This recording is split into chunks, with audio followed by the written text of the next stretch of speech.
cyane hanyuma kuwa kane w'icyumweru gishize habaye ibiganiro hagati y'u Rwanda n'igihugu cya Uganda. Ibiganiro n'ubundi bigamije kureba aho ibihugu bigeze bishyira mu bikorwa amasezerano ya Rwanda. U Rwanda ruvuga ko hari intambwe yatewe, ariko nanone runavuga ko hari byinshi bigikeneye gukorwa. Namwe mwabikurikiraniye hafi kugeza ubu, hamwe mu gukurikirana iyi politike n'imibanire hagati y'u Rwanda na Uganda, murabona bigeze hehe mu kugarura ibintu mu buryo? Urakoze, ubivuzana neza. Guhera ku nama ya Rwanda Angola bijyagiye bigaragara ko ibyasabwe harimo kugerageza gukoraho, nubwo turabyita ko ari ubushunaho, kugira ngo hagire urundi buretewe na intérêt politique buri wese abonamo, cyane cyane tuvuge nko ku ruhande rwa Uganda waruvuze. Guverinoma y'u Rwanda position yigaragaza nuko ibyo guverinoma y'u Rwanda yisaba bitagiye bishyirwa mu bikorwa. Ubu kuva muzi ko hagize hafi inama zitari hasi y'eshatu enye kuva byava muri buka ya nyuma yari ya Gatuna ku mupaka. Muzi ko uretse ko covid wenda yateyemo, u Rwanda rwasabye Burundi ndetse n'abari bari mu nama rwasabye Uganda ko rwagenda rukagira iki, hari imfungwa Uganda yemeye, ndetse n'u Rwanda rutari ruzi n'umubare. Twavuga ko n'ubwo u Rwanda rwavuga ko ruzi neza bariyo ku mubare, ariko u Rwanda yanagaragaje nanabyemera, ariko yarabihakanaga. Icyo cyari icya mbere, kurekura imfungwa ziri hariya zihohoterwa, zitari imfungwa by the way, zitari imfungwa kuko ntabwo zari zifite icyo zizira. Ariko byagaragaye nuko mwabonye ko ejo bundi hari imfungwa zigera kuri 9 niba ntibeshye. Ubu ngubu kuri uyu wa mbere barekuye abanyarwanda barirwa muri 67. Ariko uruvuga ko bwa mbere batangiye barekura 9 icyo gihe, ariko umubare ugaragaza atari wo. Uganda yemera ko igiye gukora iki, igiye kurekuza imfungwa. Icyo ni cyambere, kuko hari imfungwa ziri imfungwa koko zashobora kuba arizo byazize, ariko majorite mu bari barimo n'abaturage b'u Rwanda b'abacuruzi bafite ubuzima busanzwe hariya muri Uganda. Ibyo rero bivuga iki? Biragaragaza ko icyo u Rwanda twasabye ntabwo kiri gushyirwa mu bikorwa uko byabisabye mu kurekura abo bita imfungwa. Icya kabiri, mwibuke ko no mu byo guverinoma y'u Rwanda mu mishyikirano bagiye bagirana, hari imitwe imwe yagiye ihungabanya umutekano mu gihugu cy'u Rwanda. Aho u Rwanda rwasabaga ko Uganda igomba gukora iki, gusuzuma neza ikareba icyo kibazo kugeza igihe gikemuye. Kandi u Rwanda rwanagaragaje na fact zigaragaza, atari no kuvuga ahubwo no kugaragaza fact za bamwe muri guverinoma na bamwe mu bayobozi ba Uganda babiri inyuma. Amazina yarahari, amazina yaravuzwe.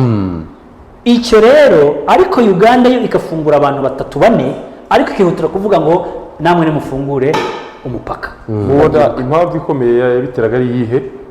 Impamvu ikomeye kuba yarafunguraga 3, ubundi ari benshi, ubundi bikavugwa y'ikicecekera. Impamvu ikomeye ya politike nyine iranga tutabura kwese ntabwo utabizi. Niya politike udashaka gushyira mu bikorwa iby'amasezerano, kuko amasezerano n'amasezerano. Niba twemereje tuti ibi bizakorwa gutya, natwe turabasaba ibi. Mwibuke ko ku ndunduro muribuka ko guverinoma y'u Rwanda hari Abaganda barekuwe baragenda, Abaganda nabo barekura umubare utaragira n'igitonyanga mu nyanja, ariko Uganda ifite iyo tendency yo kugira ngo ikirwanira cyane, yo kugira ngo hafungurwe ngo imipaka imigenderanire. Ariko u Rwanda rukagira position yo kugaragaza ngo ibyo byose hari ibyo mutuzuza mu masezerano yakozwe. Nibyo koko mufunguye 2-3, ariko hari n'ibindi mbere y'uko ibyo mudusaba nabwo mu bishya mu bikorwa. Hari n'iyo mitwe Uganda idashaka kuvuga ngo igaragaze uburyo icumbikiye, kandi kinakukwereka. Ikindi cya gatatu twanashyiramo, hariho n'ihohoterwa. Mu by'ukuri nta Muganda wigeze aza mu Rwanda ngo ahohoterwe cyangwa yicirwe mu Rwanda kubera ibibazo biri hagati y'u Rwanda na Uganda. Uganda ntigeze ibyapuvinga ngo bigaragaze, kandi ntishobora kubigaragaza kuko ntaho byabaye. Ariko hari Abanyarwanda bagiye bicirwa muri Uganda, abandi bakaza bakubiswa, ku buryo bameze na nabi. Icyo rero niho kigaragaza ko ibyo u Rwanda rwasabye rwashyize kuri table, ku meza, ngo Uganda ishyire mu bikorwa, nk'uko n'amasezerano ya Gatuna bahuye ya Rwanda, ariko muri wa muhuro wa Gatuna byasabwe, aho Uganda yari yemeye ko bitarenze iminsi 46 10 n'ingahe igiye guhita bishyira mu bikorwa, ntabwo byashyize mu bikorwa. Aho rero niho nkwereka ngo mu gihe Uganda itarashyira ibyashyizwe mu masezerano ya Rwanda, ntabwo ntize expecting ko yakora iki, yabwira abantu gukora ibyo ishaka, ibyo yasabwe bitarakora iki, kandi niho ifite ikibazo kinakomeye. Kuko iyo ucumbikiye abantu bashaka guteza umutekano, ukanafata n'abanyarwanda ukabahohotera, bagafungwa, abenshi bagakubitwa, abenshi bakagira iki, bakanafungwa n'ahantu hatanazwi, bakanabura n'irengero.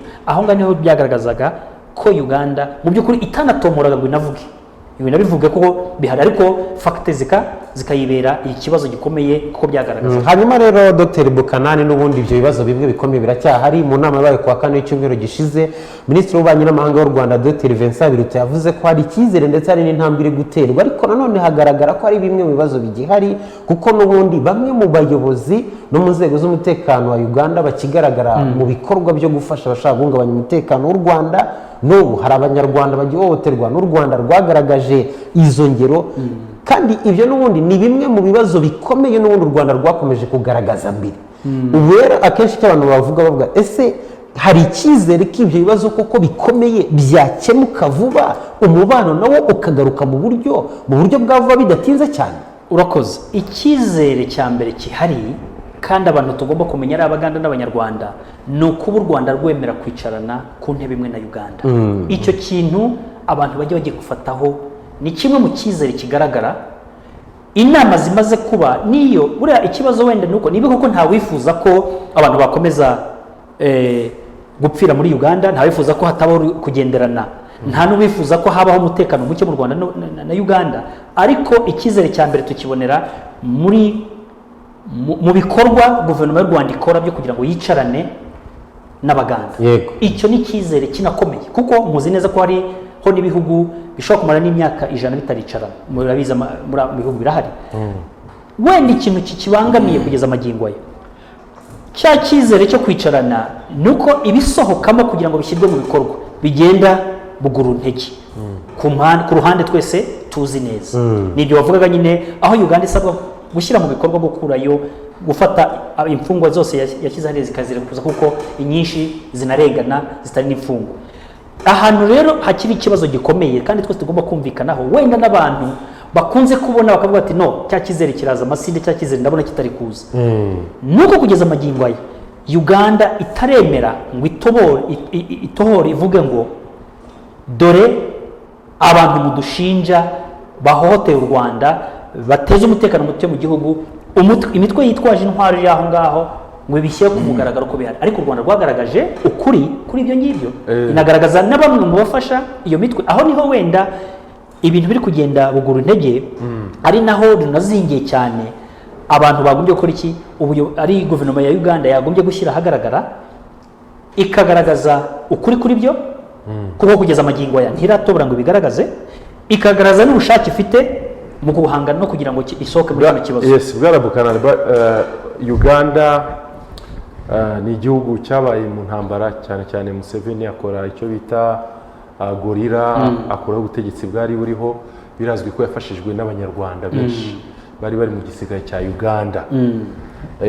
Bamwe bavuga ko ipfundo ry'ibibazo by'u Rwanda na Uganda, usibye bivuga ko Uganda yagiye ihohotera Abanyarwanda mu minsi yashize, hakazaho kutumvikana, Abanyarwanda bajya gukora muri Uganda bagahohoterwa, no gufasha imitwe y'iterabwoba ishaka gutera u Rwanda.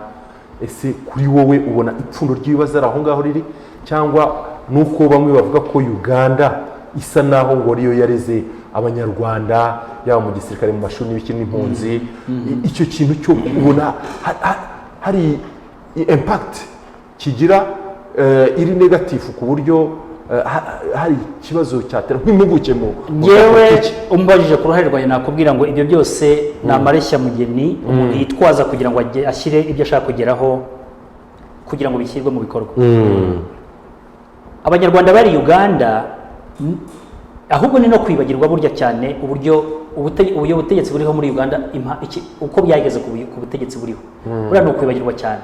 Kuko kuhagera ngo bagere ku butegetsi nk'uko wari ubivuze, uruhare rwagezemo, habamo n'Abanyarwanda bagizemo uruhare. Abanyarwanda bakuvuga ko ubwo bamwe babigizemo uruhare rwinshi ndetse kugira ngo bagere na hariya ni n'ibintu utashobora no kwiyumva aho u Rwanda na Uganda bigeze, kuko harimo Abanyarwanda bahaburiye ubuzima, bamenye amaraso yabo, baharanira ko Uganda yagira ko ahigeze.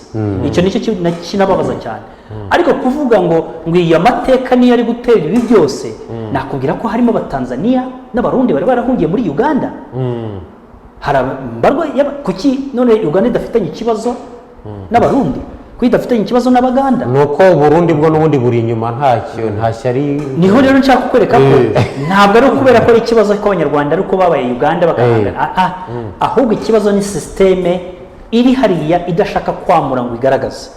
Ikibazo gihari ni ikintu cyoroshye, ni ikintu kinagaragarira uwo ari we wese, nuko kuva Uganda guhohotera abanyarwanda bari muri Uganda, n'abanyarwanda bagahohotera abanyarwanda, icyo ni ikibazo u Rwanda udashobora. Byajya nababwira ngo politike y'u Rwanda niyo yaba umwe ntiyemerera uwahonyoza umunyarwanda ku butaka hariya, kuko hari amategeko diplomasi ahaba ashobora kuvuga ngo aproteje umuntu utari mu gihugu cye, nicyo u Rwanda rugenderaho. Igihe rero hari imfungwa, u Rwanda rushobora kwicara. Icya kabiri, birazwi neza n'ababinyura ku ruhande barabizi neza, ikibazo gihari ni imitwe ihungabanya umutekano w'u Rwanda, ubundi ni naryo zingiro ikorera ku butaka bw'u Rwanda, ku butaka bwa Uganda. Yewe no muri iyo mitwe, si ukuvuga ko hari n'amateka agaragaza ko mu barimo bamwe babaye no mu gihugu cya Uganda bazi neza systeme ya Uganda uko ibayeho. Ni inshuti zimwe mu butegetsi bwa Museveni, Perezida Museveni. Ariko n'abari mu buyobozi bw'u Rwanda bafite inshuti mu butegetsi bwa Museveni. Yes, ariko ikigaragaza ni ukuvuga ngo iyo ucumbikira abantu bateza umutekano w'ikindi gihugu, ubwo nawe wumva iyo politiki ujyanye n'ibigihugu mugenzi wawe kigomba kukwihanganira. Naho ibyo by'amateka abanyarwanda si cyo kibazo, kuko cyo kugikemura cyashobora kuba cyakemuka. Ariko gucumbikira abantu bateza umutekano mu gihugu, yewe ukanabikora ntunabishyire no ku ntebe ku buryo abantu bakigira, epi warangiza ugafata n'abanyagihugu ukabahunga, aho ngaho ni ikibazo kizingiye. Solution zino yaba iki? Igisubizo rero ni uko Uganda nk'igihugu ibyagaragajwe byashyizwe ku meza, igenda ikabigaragaza, ikavuga iti iki turarengana cyangwa ni ukuri, ikagishyira mu bikorwa nk'uko guverinoma y'u Rwanda yabisabye.